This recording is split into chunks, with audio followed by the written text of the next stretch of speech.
पुरुषी प्रधान संस्कृतीला आणि जुन्या रूढी परंपरांना बाजूला सारून दर्यापूर तालुक्यातील येवदा ग्राम या ठिकाणी मुलींनी आपल्या वडिलांचा अंत्यसंस्कार विधी पार पाडला।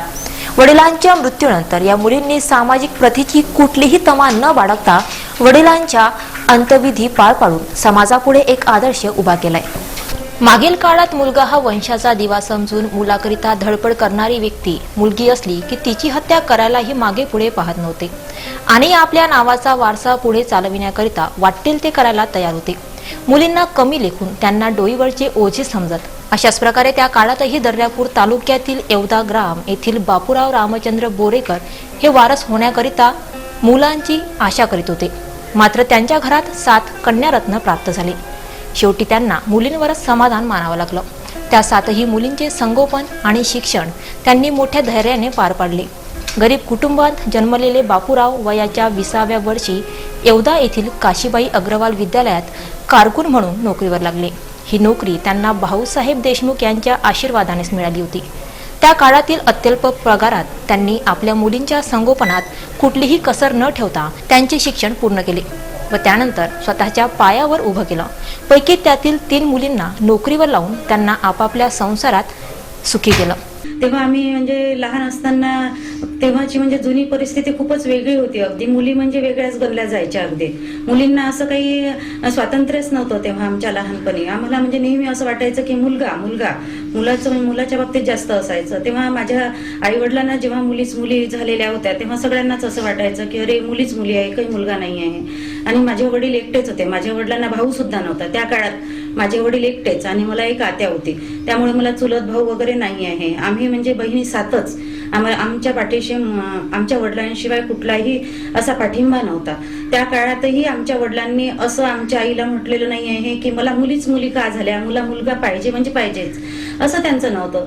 आईचं असं राहायचं की जेव्हा आम्हाला बाबांनी शिक्षणाच्या बाबतीत पुढे केलं की वडिलांची इच्छा होती की आम्ही खूप शिकावं, खूप पुढे जावं। माझे वडील खूप गरीब होते, फक्त एक म्हणजे कारकून म्हणून शाळेवर नोकरीला होते। खूप कमी पगार होता। त्या कमी पगारातही त्यांनी मुलींना शिक्षणासाठी आम्हाला म्हणजे एक आव्हान केलं की तुम्ही कितीही पर्यंत, जोपर्यंत नापास होत नाही तोपर्यंत तुम्ही शिकत राहा, मी तुम्हाला शिकवायला तयार आहे, तुम्ही तुमच्या पायावर उभे राहा। अगदी माझी आई आम्हाला नेहमी रागवायची बाबांना की काय सगळ्या मुलीच मुली आहे, तुम्ही त्यांना शिकवता, त्यांना तर एक दिवस शेवटी चुलीजवळच काम करावं लागेल लग्न झाल्यानंतर।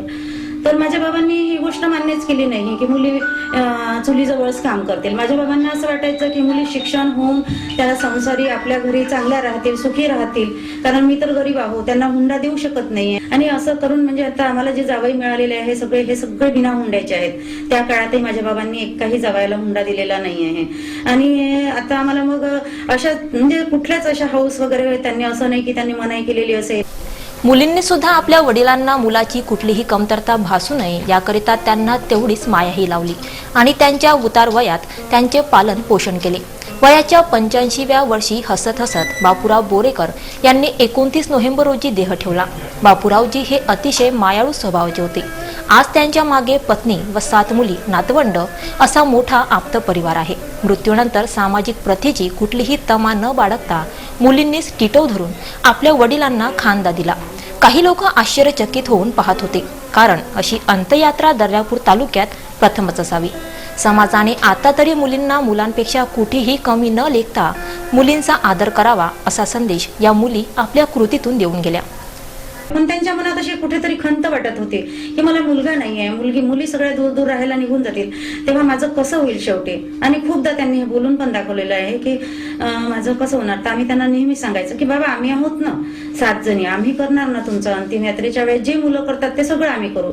आणि त्यांनी शेवटी अंतिम इच्छा माझ्या आईला बोलून दाखवलेली होती की मी जेव्हा मरेल तेव्हा माझं हे सगळं संस्कार आहेत, विधी आहेत अंतिम संस्काराचे, ह्या सगळ्या माझ्या मुलीच करतील। क्यों लड़का चाहिए 4 कंधे देने के लिए, लड़कियां क्यों नहीं कर सकती, क्यों नहीं दे सकती वो अपने माँ बाप को कंधा। सब तो लड़कियां करती है ना, पालन अपने अभी सभी हम ही संभालते थे बाबा को। यामध्ये वडिलांची टिटवे छोटी मुलगी शिल्पा चौधरी हिने तर खांदा सुमन भालेकर, आशा वानखडे, उषा मोडोकार, निशा रायपुरे, मंगला नांदेकर, संगीता सुरळकर यांनी देऊन अंत्यसंस्कार पार पाडले। अशा या रूढी परंपरांना बाजूला सारून या मुलींनी समाजापुढे एक आदर्श उभा केलाय। सईद उमेर, आरसीएन न्यूज, दर्यापूर।